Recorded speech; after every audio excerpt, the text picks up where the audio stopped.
Yes!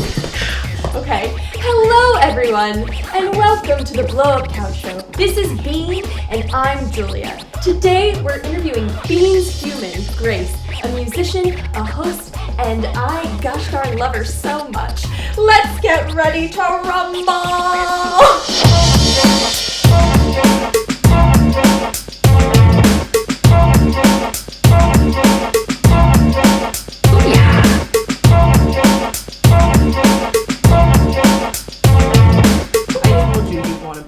And I love that. Grace, welcome to your house.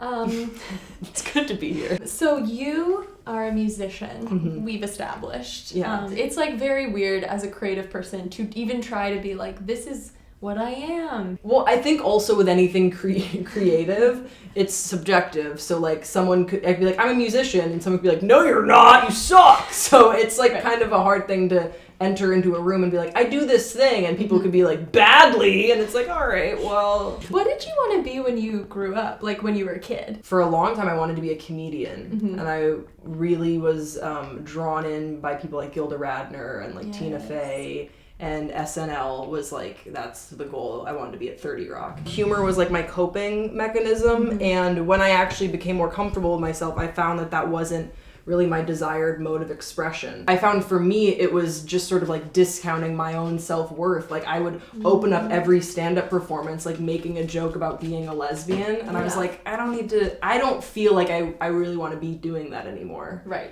I'd rather just write really sad songs about being a lesbian. Like, how do you stay creative? Because sometimes I feel like it can be a lot of pressure to be like, I have to constantly like keep making things that are good and I like them. Like, what do you do when you get writer's block? I have no idea how it works at all. But I do know that what does help me is getting out of the house. Yeah.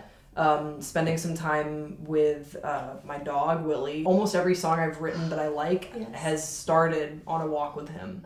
Not bring your phone with you, and you have to get yourself to a place, at least for me, where I can feel something. Because a lot of my songs are written either from the perspective of like a character or written about me like tapping into something that I wasn't mature enough to deal with. Right. And then I can deal with it, but only when I find those moments of like stillness and quiet. I think the other thing too with regards to songwriting is, and that's why I walk with Willie and not Bean. Yeah. Oh my gosh, we forgot the Capri Sun! I should have asked Grace. Yeah. Would you like to indulge in some? Yeah, for sure. All right. Yeah. You're really holding it in your mouth. Man, that's a lot of flavor. I don't know what to call these. Segment feels too rigid. Bit feels too loose goose. So I think I'm going with game ?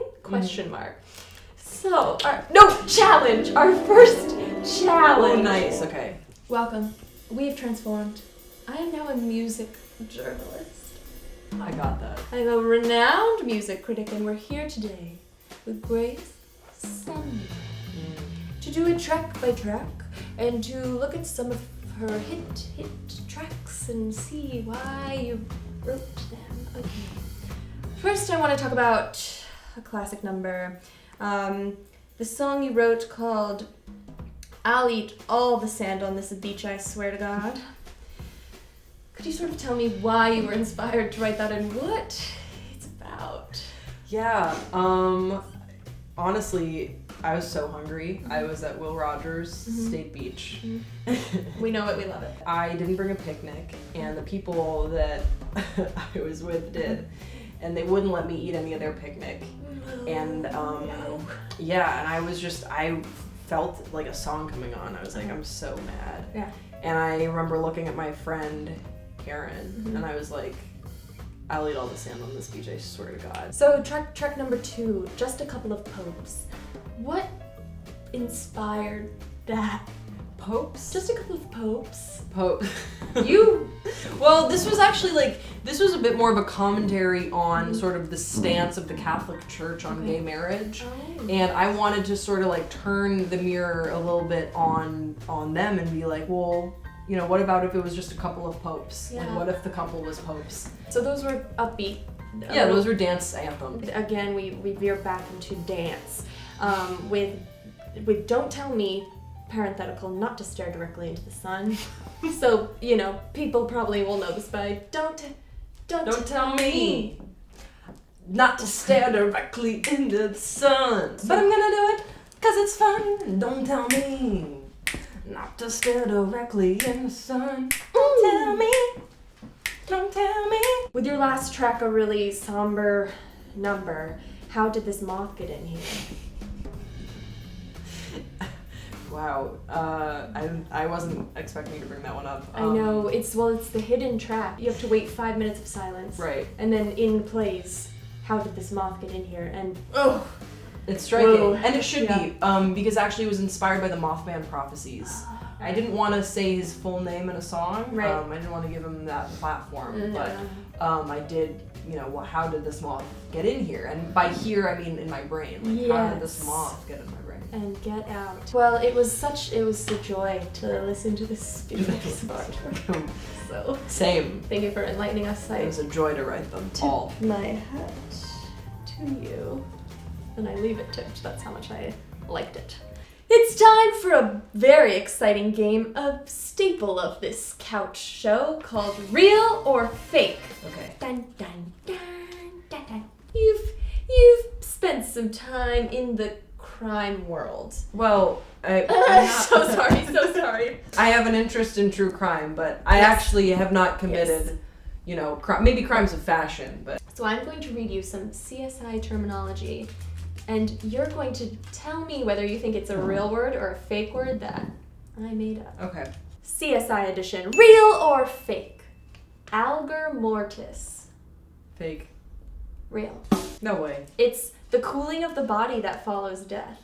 How is it spelled? Algor mortis.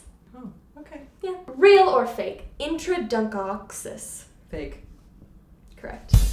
It's a fake word. What did you write? It could be when you dunk on someone so hard they collapse on themselves. Oh, yeah.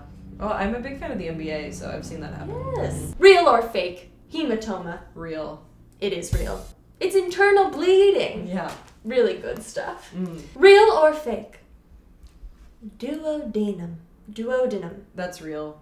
Do you know what it is? Yeah, it's like something near your butt, right? Yes, it's like part rectum. of the small intestine. Yeah.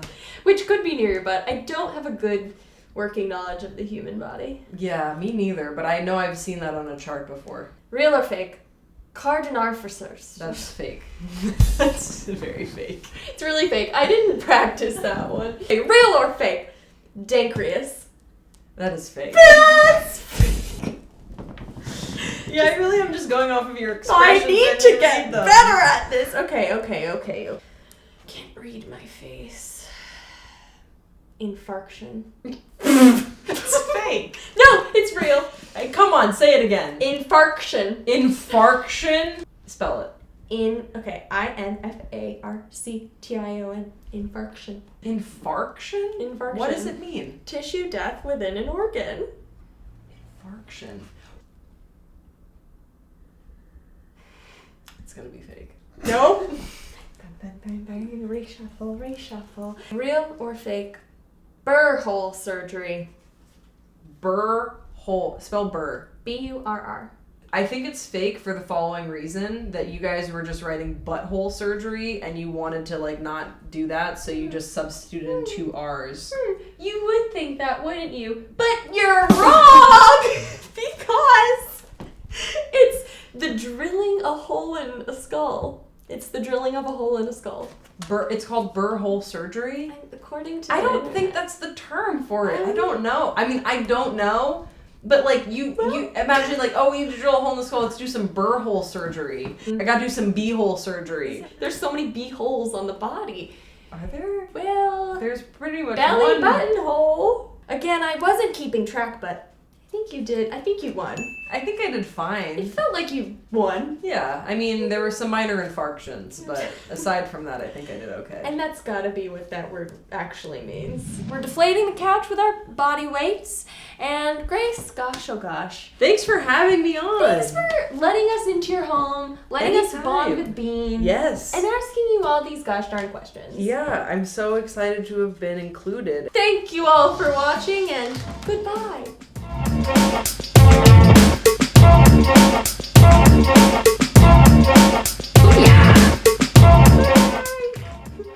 real killer the whole time was me. Who left a ransom note for Jean-Benet Ramsey? Me. Bean.